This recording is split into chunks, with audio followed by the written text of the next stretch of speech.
بسم الله الرحمن الرحيم. الحمد لله رب العالمين، والصلاة والسلام على أشرف الأنبياء والمرسلين وعلى آله وأصحابه أجمعين ومن تبعهم بإحسان إلى يوم الدين. يا أيها الذين آمنوا اتقوا الله حق تقاته ولا تموتن إلا وأنتم مسلمون. يا أيها الناس اتقوا ربكم الذي خلقكم من نفس واحدة وخلق منها زوجها وبث منهما رجالا كثيرا ونساء واتقوا الله الذي تساءلون به والأرحام إن الله كان عليكم رقيبا. يا أيها الذين آمنوا اتقوا الله وقولوا قولا سديدا يصلح لكم أعمالكم ويغفر لكم ذنوبكم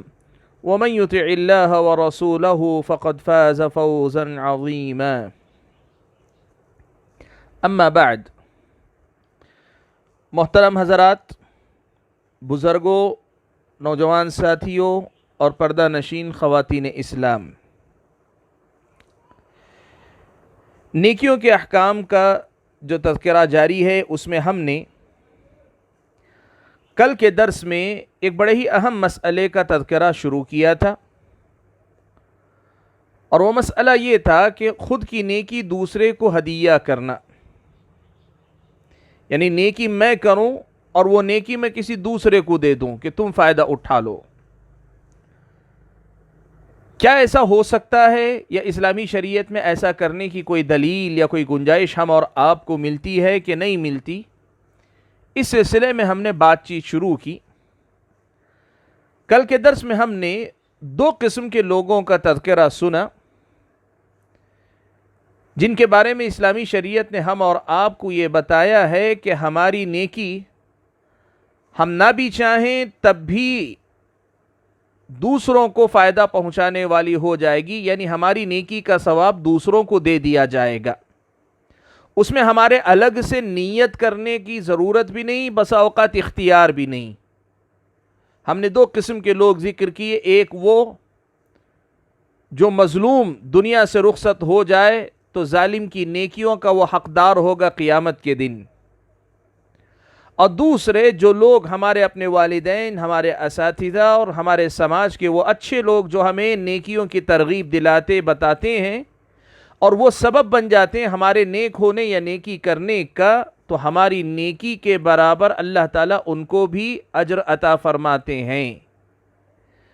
ہم نے کل یہ مسئلہ بھی ذکر کیا تھا کہ ان دونوں میں ایک فرق یہ ہے کہ پہلی قسم ایسی ہے کہ اس میں ہماری نیکی چھین کر دوسرے کو دے دی جاتی ہے۔ ظالم اللہ نہ کرے ہم میں سے کوئی ہے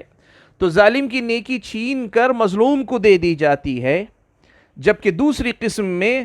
عمل کرنے والے کو بھی پوری نیکی کا ثواب ملتا ہے، اور جو والدین، اساتذہ یا سبب بننے والے اچھے لوگ ہیں ان کو بھی برابر اتنا ہی اللہ تعالیٰ اپنے فضل و کرم سے دے دیتے ہیں۔ یہ بات ہم نے سنی ہے۔ آج ہم بات کرتے ہیں نیکی کا ہدیہ کرنے کے سلسلے میں ان صورتوں کی کہ جس میں ہم اپنی مرضی سے چاہیں تو کر سکتے ہیں یا چاہیں تو ہم نہ کریں، ہم نہ کریں تو ہماری نیکی دوسروں کو نہ ملے، تو ہم چاہ کر کیا ہدیہ کر سکتے ہیں، نیکی دے سکتے ہیں، یہ ایک مسئلہ ہے۔ آپ یہ بات یاد رکھیں کہ اس سلسلے میں پیارے نبی صلی اللہ علیہ وسلم سے متعدد احادیث آئی ہیں۔ میں تین مسئلوں کا ذکر کروں گا جن کے سلسلے میں صراحت کے ساتھ احادیث آئی ہیں۔ ان تینوں مسئلوں کو الگ الگ سمجھ لیں گے تو پھر اس کے بعد کچھ اہم اور بنیادی باتیں آپ کے سامنے رکھنی ہیں جو اس موضوع کو اچھے طریقے سے سمجھنے میں معاون ہوگی، مددگار ہوگی، اور بات ہمارے سامنے کھل کر آئے گی۔ سب سے پہلا عمل جو ہمارے اور آپ کے سامنے ملتا ہے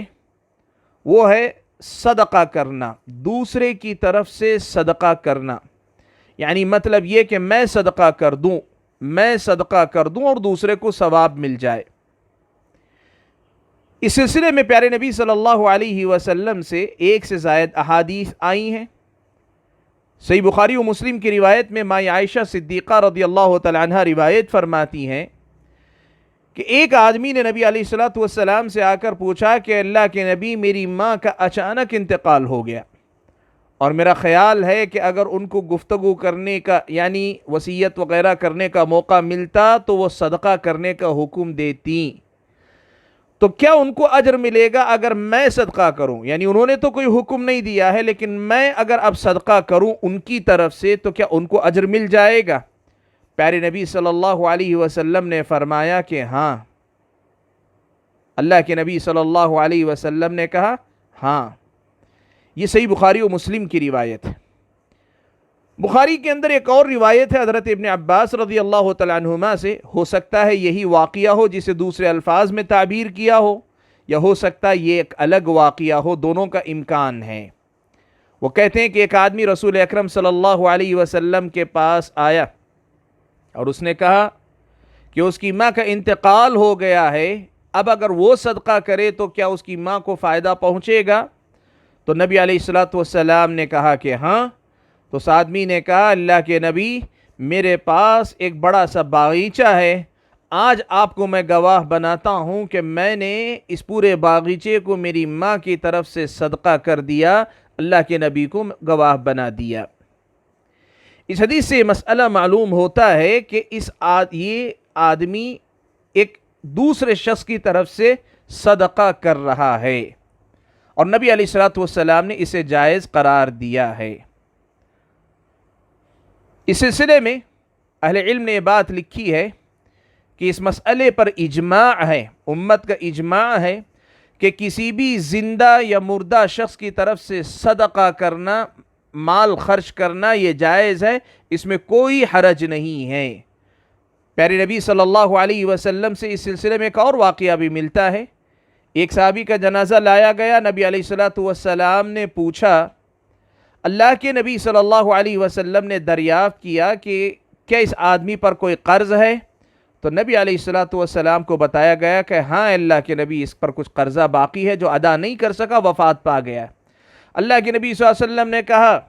کہ ٹھیک ہے، اگر ایسا ہے تو تم اپنے ساتھی کی نماز جنازہ پڑھ لو۔ اللہ کے نبی پیچھے ہٹ گئے۔ اللہ کے نبی صلی اللہ علیہ وسلم کے اس پیچھے ہٹنے کا مطلب کیا تھا؟ نبی علیہ الصلوۃ والسلام کے پیچھے ہٹنے کا مطلب یہ تھا کہ یہ آدمی کسی کا قرض اپنے ذمے لے کے ایسا جائے، یہ ناپسندیدہ عمل ہے۔ اللہ کے نبی صحابہ کو تربیت کرنا چاہتے تھے۔ یہ صورتحال دیکھی تو ایک انصاری صحابی نے آگے بڑھ کر کہا، اللہ کے نبی، اس کا جو بھی قرضہ ہوگا وہ میں اپنے ذمے لیتا ہوں، میں ادا کر دوں گا، اللہ کے نبی، اس کا قرض میں لے لیتا ہوں اپنے ذمے۔ تب نبی علیہ الصلوۃ والسلام نے آگے بڑھ کر نماز جنازہ اس صحابی کی پڑھا دی۔ یہاں ایک بات تو پہلے ہم اور آپ کو یہ سیکھنی چاہیے کہ ایک مومن کا بھائی ہوتا ہے، وہ کبھی یہ گوارا نہیں کرتا کہ جو ہے اس کی آخرت تباہ ہو جائے، اور جب وہ دیکھتا ہے کہ کسی مومن بھائی کی آخرت پر خطرہ منڈلا رہا ہے، وہ اپنی دنیا قربان کر کے اپنے مومن بھائی کی، اپنے مسلمان بھائی کی آخرت بچانے کی کوشش کرتا ہے۔ آج ہمارے اور آپ کے سماج کا یہ کتنا بڑا المیہ ہے کہ یہ ایک مومن کا مومن کے ساتھ سلوک ہونا چاہیے، لیکن ہمارے سماج میں آج لوگ رشتہ داروں کے ساتھ نہیں کرتے، باپ کا قرض نہیں چکاتے، دادا کا قرض نہیں چکاتے، بلکہ باپ کی جائیداد لے کر بیٹھ جاتے ہیں اور مکر جاتے ہیں، نہیں جو معاملہ تھا جا کے لے لو ہمارے ابو کے پاس، جا کے لے لو ہمارے دادا کے پاس۔ آدمی آ کر بتاتا ہے، لوگ گواہی دیتے ہیں، لیکن آدمی کہتا ہے بتاؤ میرے والد کا دستخط ہے کہیں؟ یعنی وہ جانتا ہے، یہ اس کی بات نہیں ہو رہی ہے کہ آدمی کو یقین نہیں، آدمی کو یقین ہے، پتہ ہے، لیکن سوچتا یہ ہے کہ باپ نے جو چھوڑا ہے اگر وہ دے دوں گا تو میرے لیے کیا بچے گا۔ الٹا آدمی اتنا ناخلف ہوتا ہے بسا اوقات، اللہ رحم فرمائے اور حفاظت فرمائے اللہ تعالیٰ، اور ایسی اولاد اللہ تعالیٰ جو کسی کو نہ دے، سب کی اصلاح فرمائے اللہ تعالیٰ، کہ ایسی اولاد اگر ہے تو اصلاح فرما دے۔ کہ کیا کہتے ہیں کہ باپ کا چھوڑا ہوا ہمارے لیے ہی ناکافی ہے، باپ کا قرض ادا کر دیں گے تو ہمارا کیا ہوگا؟ نہیں، ایک اچھے مسلمان کی علامت نہیں، اچھا مسلمان تو وہ ہوتا ہے کہ وہ اپنے والدین تو اپنے والدین، اپنے تو اپنے، وہ کسی پرائے مومن کی بھی آخرت تباہ ہوتے ہوئے دیکھتا ہے تو پھر وہ اس کی آخرت کی فکر میں یہ کوشش کرتا ہے کہ اس آدمی کا معاملہ گھاٹے سے دوچار نہ ہو۔ بہرحال حضرت اس صحابی کے نماز جنازہ اللہ کے نبی نے پڑھا دی جب ایک صحابی نے آگے بڑھ کر قرض کی ساری ذمہ داری اپنے کندھوں لے لی۔ اس سے یہ مسئلہ ثابت ہوتا ہے کہ کسی کے انتقال کر جانے کے بعد اس کے قرض کی ادائی کرنا گویا اس پر صدقہ کرنے کے برابر ہے، اس آدمی کے اوپر اس آدمی کی طرف سے صدقہ کرنے کے برابر ہے۔ نبی علیہ الصلوۃ والسلام نے اس کو جائز قرار دیا ہے۔ تو اس سے یہ مسئلہ سب سے پہلے معلوم ہوا کہ کسی اور کی طرف سے صدقہ کیا جا سکتا ہے، اور شیخ ابن باز رحمۃ اللہ علیہ وغیرہ نے اور دیگر اہل علم نے بھی یہ بات بارہا لکھی، امام نووی وغیرہ نے بھی لکھی ہے کہ اس پر امت کا اجماع ہے، امت کا اجماع ہے، یعنی کسی کا اختلاف نہیں ہے کہ صدقہ کسی کی طرف سے بھی کیا جا سکتا ہے، وہ زندہ ہو کہ مردہ ہو، وہ آپ اس کے وارثین میں سے ہوں کہ نہ ہوں، آپ جو ہے اس کے اپنے دوست احباب میں سے ہوں کہ نہ ہوں، لیکن صدقہ کسی کی طرف سے بھی کیا جا سکتا ہے، زندگی میں بھی یا اس کی موت کے بعد بھی۔ البتہ یہاں دو مسئلوں پر میں تنبیہ ضرور کرنا چاہوں گا۔ سب سے پہلا مسئلہ تو یہ ہم اور آپ کو یاد رکھنا چاہیے کہ یہ جو صدقہ کرنے کی بات ہے، صدقہ کرنا چاہیے، اور صدقے ہی کی شکل میں، صدقے کی کوئی بھی شکل آپ اختیار کر سکتے ہیں، لیکن کسی انتقال کر جانے والے کی برسی 40واں 30واں 20واں یا پھر اس کی اپنی کوئی پیدائش کی مناسبت سے کوئی رسم کی شکل نہیں دینی چاہیے۔ پیارے نبی صلی اللہ علیہ وسلم سے جس بات کا ثبوت ملتا ہے وہ بات یہ کہ اس آدمی کی طرف سے صدقہ کیا جا سکتا ہے، تو صدقہ کرنا چاہیے، لیکن یہ نہیں ہونا چاہیے کہ ہم اور آپ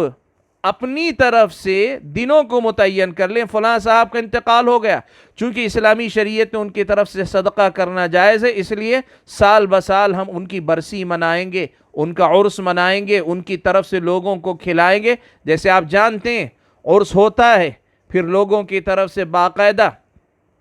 لنگر بنتا ہے، اور لنگر بنا کے لوگوں کو کھلایا جاتا، کہتے ہیں ہم ان کی طرف سے صدقہ کر رہے ہیں۔ دیکھیے صدقہ ایک الگ معاملہ ہے، اور ایسی کسی کی وفات یا کسی کی ولادت یا کسی کی برسی، کسی کا 30واں، کسی کا جو ہے 40واں، یہ جو ہم اور آپ کرتے ہیں، اس کی شرعی حیثیت الگ ہو جاتی ہے۔ اس میں آدھا مسئلہ تو شریعت سے ثابت تھا، لیکن آدھا مسئلہ مزید اپنی طرف سے جوڑ لینے کے نتیجے میں پورا کا پورا مسئلہ غلط ہو جاتا ہے، شریعت اسلامیہ کی نظر میں ایک بے بنیاد عمل بن جاتا ہے۔ یہ ہم اور آپ کو سمجھنا چاہیے، ایک پہلی بات ہے۔ دوسری بات جو اس سلسلے میں آج آپ کے سامنے رکھنی ہے وہ یہ کہ بعض حضرات نے ایسے مسئلے میں یہ بات ذکر کی ہے کہ دیکھیے آپ اگر کسی اور کی طرف سے نیکی کرنا چاہتے ہیں، اپنی نیکی کسی اور کو ہدیہ کرنا چاہتے ہیں، تو اس کی نیت ہونی چاہیے، اس کی نیت ہو تبھی اس کو آپ کا صدقہ فائدہ پہنچائے گا۔ اگر اس کی نیت نہ ہو تو آپ کا صدقہ اسے فائدہ نہیں پہنچائے گا۔ اہل علم نے اس سلسلے میں ذکر کیا ہے کہ ایسی کوئی شرط ضروری نہیں ہے۔ پیارے نبی صلی اللہ علیہ وسلم سے جو واقعات آئے، ان میں سے ایک واقعہ جو حضرت عائشہ رضی اللہ تعالیٰ عنہ کی روایت میں ابھی درس کی ابتدا میں نے جو ذکر کیا، ایک آدمی نے تو یہ کہا کہ اس نے کہا کہ میری ماں کا انتقال ہو گیا ہے، میری ماں کا انتقال ہو گیا ہے، اور اگر اسے موقع ملتا تو وہ جو ہے نصیحت، وہ وصیت کرتی۔ اس حدیث کی روشنی میں بعض نے کہا دیکھو اللہ کے نبی نے اس وقت اجازت دی جب اس آدمی نے یہ گمان یا اپنی رائے دی کہ اگر اسے موقع ملتا تو وہ صدقہ کرتی، اس کی نیت تھی اس لیے اللہ کے نبی نے اجازت دی۔ لیکن وہیں میں آپ کو بتانا چاہوں گا، صحیح بخاری کی جو دوسری روایت ہے جو حضرت ابن عباس رضی اللہ تعالیٰ عنہما کی روایت ہے، اس میں ایسی کسی ارادے کا تذکرہ نہیں ہے، بلکہ اس کا بھی ذکر نہیں کہ اس کی ماں کو اس کے صدقہ کرنے کا پتہ ہو سکتا تھا، نہیں، اللہ کے نبی نے پھر بھی اجازت دی۔ اللہ کے نبی صلی اللہ علیہ وسلم نے قرض کی ادائیگی کرنے والے کو اللہ کے نبی نے کہا ادا کر دو، حالانکہ وہ انسان انتقال کر کے جا چکا ہے، اسے پتہ بھی نہیں چل جائے کہ وہ ارادہ کرے، اس کی بھی نیت ہو کہ ہاں میں جو ہے نیت کروں، میری نیت ہے ادا کرنے کی، اس لیے کوئی اور بھی ادا کرے تو میری طرف سے اجازت ہے، ایسی کوئی بات اس کی طرف سے نہیں۔ اہل علم نے اس سلسلے میں استدلال کرتے ہوئے کہا جس طرح مومنوں کو اس بات کی اجازت دی گئی ہے کہ وہ دعا کر سکتے ہیں، وہ استغفار کر سکتے ہیں، ایسا ہی اس میں یہ شرط نہیں رکھی گئی کہ اس آدمی جس کے حق میں دعا کی جا رہی ہے، جس کے حق میں استغفار کیا جا رہا ہے، اس کو پتہ ہونا چاہیے اور اس کی بھی نیت ہونی چاہیے، تبھی اس کے حق میں استغفار ہو سکتا ہے، تبھی اس کے حق میں دعا ہو سکتی ہے۔ ایسی کوئی شرط شریعت نے نہیں رکھی ہے، تو بالکل یہاں بھی یہی مسئلہ لاگو ہوگا۔ یہ دیگر اہل علم نے کہا ہے، اور واللہ اعلم، دلائل کی روشنی میں یہ دوسری بات زیادہ صحیح لگتی ہے کہ سامنے والے کی جس کے حق میں نیکی کر رہے ہیں اس کی نیت ہو یہ ضروری نہیں ہے، بلکہ اہل علم نے اس بات پہ اجماع نقل کیا ہے کہ اسے پتہ بھی نہ چلے۔ جیسے آپ میری طرف سے صدقہ کر دیں، میں آپ کی طرف سے صدقہ کر دوں، مجھے پتہ بھی نہ چلے، تب بھی وہ صدقہ ہو جائے گا، اس کا اجر مجھے دے دیا جائے گا۔ یہ اہل علم نے اس مسئلے کے سلسلے میں نقل کیا، بلکہ بعض اہل علم نے اس پر اجماع تک نقل کیا ہے۔ تو گویا پہلی بات ہم اور آپ کو یہ معلوم ہوئی کہ جو ہم اپنی مرضی سے کسی اور کو ہدیہ کر سکتے ہیں، جو نیکی دوسروں کو دے سکتے ہیں، وہ نیکی صدقہ ہے۔ یعنی ہم کسی کی طرف سے بھی صدقہ کریں تو صدقے کا ثواب ان کو مل جاتا ہے۔ ایک عمل ہے جس کا تذکرہ میں نے آپ کے سامنے کیا۔ مزید اس سلسلے میں اور کچھ اعمال ہیں، ان کا تذکرہ کرنے سے پہلے ایک اور ضمنی مسئلہ بھی آپ کے سامنے ذکر کر دینا مناسب سمجھتا ہوں، اور وہ مسئلہ یہ ہے کہ اب اگر میں مثال کے طور پر کوئی نیکی، اپنی نیکی کسی دوسرے کے نام پر ہدیہ کر رہا ہوں، یہ کہہ رہا ہوں کہ اللہ تعالیٰ یہ فلاں کی طرف سے صدقہ ہے، میں صدقہ کر رہا ہوں، کسی زندہ انسان کی طرف سے یا کسی انتقال شدہ فرد کی طرف سے میں یہ کہہ رہا ہوں کہ اللہ تعالیٰ یہ فلاں کی طرف سے صدقہ ہے، یعنی اس کا اجر فلاں کو دے دے، تو کیا ایسی صورت میں مجھے بھی اجر ملے گا اور اس کو بھی ملے گا؟ اس لیے کہ عمل تو میں کر رہا ہوں، لیکن میری نیت یہ ہے کہ یہ ثواب فلاں کو مل جائے، کیا ہر دو آدمی کو اس کا اجر ملے گا؟ اس سلسلے میں اہل علم کے درمیان اختلاف ہے۔ بعض اہل علم نے یہ مسئلہ بتایا ہے، وہ کہتے ہیں کہ دونوں کو اجر ملے گا، دونوں کو اجر ملے گا، عمل کرنے والے کو بھی اجر ملے گا، اور جس کے لیے وہ ہدیہ کر رہا ہے اپنی نیکی، یا جس کے لیے وہ کام صدقہ کر رہا ہے، اس کو بھی ثواب ملے گا۔ یہ بعض اہل علم کی رائے ہے، اور انہوں نے اس مسئلے کو بالکل ویسا مسئلہ سمجھا جیسے کوئی آدمی کسی نیکی کی طرف رہنمائی کرے تو عمل کرنے والے کے برابر رہنمائی کرنے والے کو بھی اجر ملتا ہے، ایسا ہی مسئلہ انہوں نے اس مسئلے کو بھی سمجھا ہے۔ لیکن واللہ اعلم اس سلسلے میں زیادہ صحیح جو بات لگتی ہے وہ دوسری بات ہے، اور وہ بات یہ ہے کہ نہیں، اگر آپ نیکی کسی اور کو ہدیہ کر دیتے ہیں، اگر آپ نیکی کسی اور کو ثواب پہنچانے کے لیے کر رہے ہیں، جیسے صدقے کی یہ نیکی کسی اور کے لیے، تو یہ صدقہ صرف اسے فائدہ پہنچائے گا، اس کا اجر صرف اسی کے حق میں لکھا جائے گا جس کی طرف سے آپ صدقہ کر رہے ہیں، یا نیکی جسے ہدیہ کر رہے ہیں اسی کے حق میں لکھی جائے گی۔ اس صدقے کی نیکی آپ کے حق میں نہیں لکھی جائے گی۔ البتہ آپ نے اپنے والدین یا اپنے دوست یا اپنے کسی مومن بھائی کے حق میں یہ جو خیر خواہی کا مظاہرہ کیا، صدقے کا ثواب تو صرف اسی کو ملے گا، لیکن یہ صدقہ جس جذبے سے آپ کر رہے ہیں، جس نیکی کے جذبے سے آپ کر رہے ہیں، جس اچھائی کے جذبے سے آپ کر رہے ہیں، اس جذبے کے نتیجے میں اللہ تعالیٰ آپ کو اجر عطا فرمائیں گے۔ گویا صدقے کا، نیکی کا ثواب تو اس کو ملے گا جس کے حق میں آپ نے نیکی کی، جس کو آپ نے ہدیہ کیا، اور جہاں تک نیکی کی بات ہے، آپ نے ایک نیکی کی ہے کہ کسی کا بھلا چاہا، آپ نے اپنے والدین کے ساتھ حسن سلوک کیا، اپنے دوست کے ساتھ خیر خواہی کی، یہ ایک مومن کو فائدہ پہنچانے کی جو کوشش کی، یہ بھی اپنے آپ میں ایک اچھا کام ہے، اس کا اجر آپ کو ملے گا۔ جو نیکی کو ہدیہ کرنے والا انسان ہے اس آدمی کو یہ اجر مل جائے گا، اور واللہ عالم دلیل کی روشنی میں یہی بات زیادہ صحیح لگتی ہے۔ تو آج کے درس میں